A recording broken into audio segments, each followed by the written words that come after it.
variants don't seem to make people any sicker than the previous strains. Rob Stein, NPR News. Australian officials are seeking to reassure the public after a cruise ship docked in Sydney with hundreds of passengers infected with COVID-19. The ship's operator, Carnival Australia, says some 800 passengers out of 4,600 passengers and crew on board have tested positive.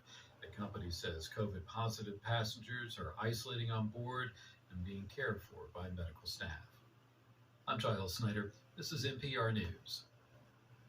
Support for NPR comes from NPR stations. Other contributors include the Walton Family Foundation, working to solve social and environmental problems to improve lives today and benefit future generations. More information at waltonfamilyfoundation.org. Previously on Beta.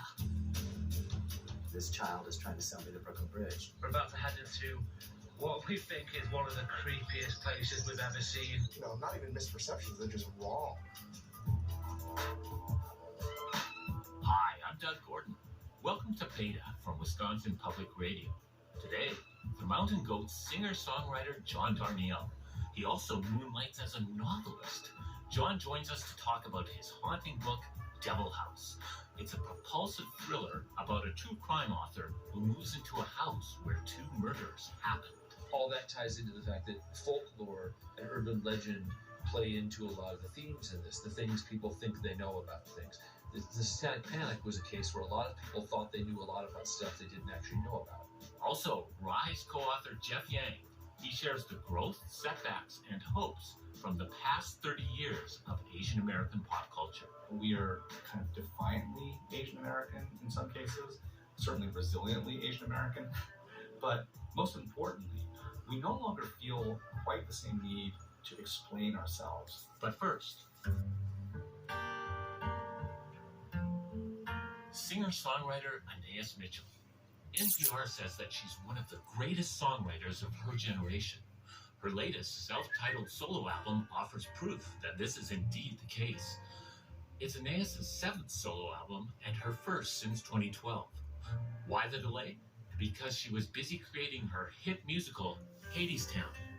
It won 8 Tony Awards and a Grammy.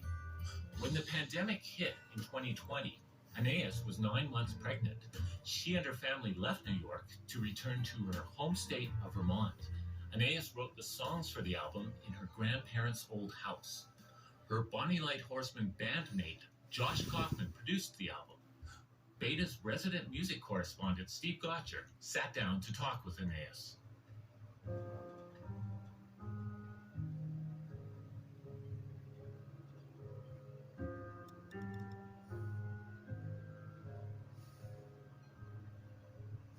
The music on this record has an overall positive feel, and I love how the album starts out on the Brooklyn Bridge.